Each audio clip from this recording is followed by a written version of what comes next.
You know that friend who always cancels plans? The one who is sick again, tired again, or says maybe next time? Yeah, that friend isn't avoiding you. They are protecting something. If you are someone who genuinely gets more excited about a Friday night in pajamas than a Friday night out, welcome. You are about to feel very seen.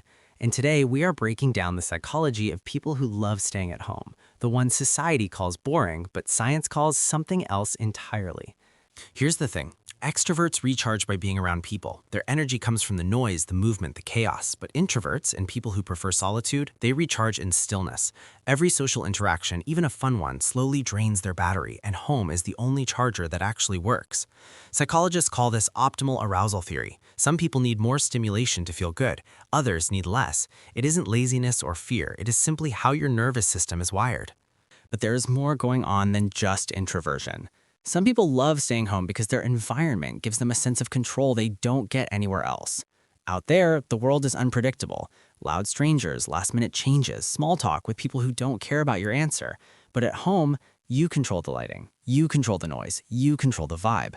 For people with anxiety or high sensitivity, that control isn't a luxury, it is survival. Here's something wild. Studies show that people who enjoy solitude tend to be more creative, more introspective, and better at problem solving.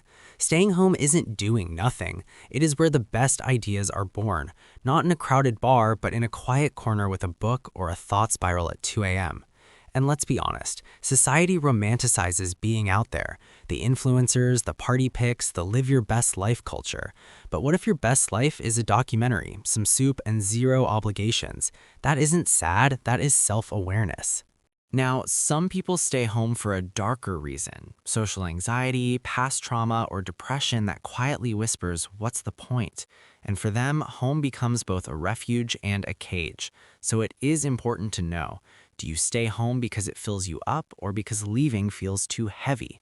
Because one is peace, the other is hiding.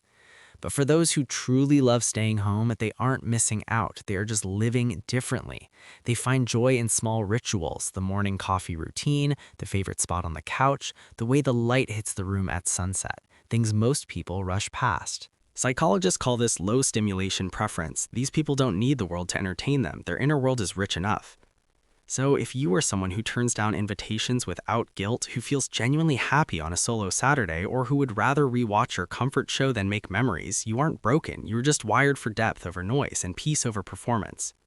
Tell me in the comments, do you prefer staying home or do you think we're all just making excuses? And if you want the psychology that most people never hear about themselves, the next video is going to hit you harder than this one. Subscribe, you'll understand why.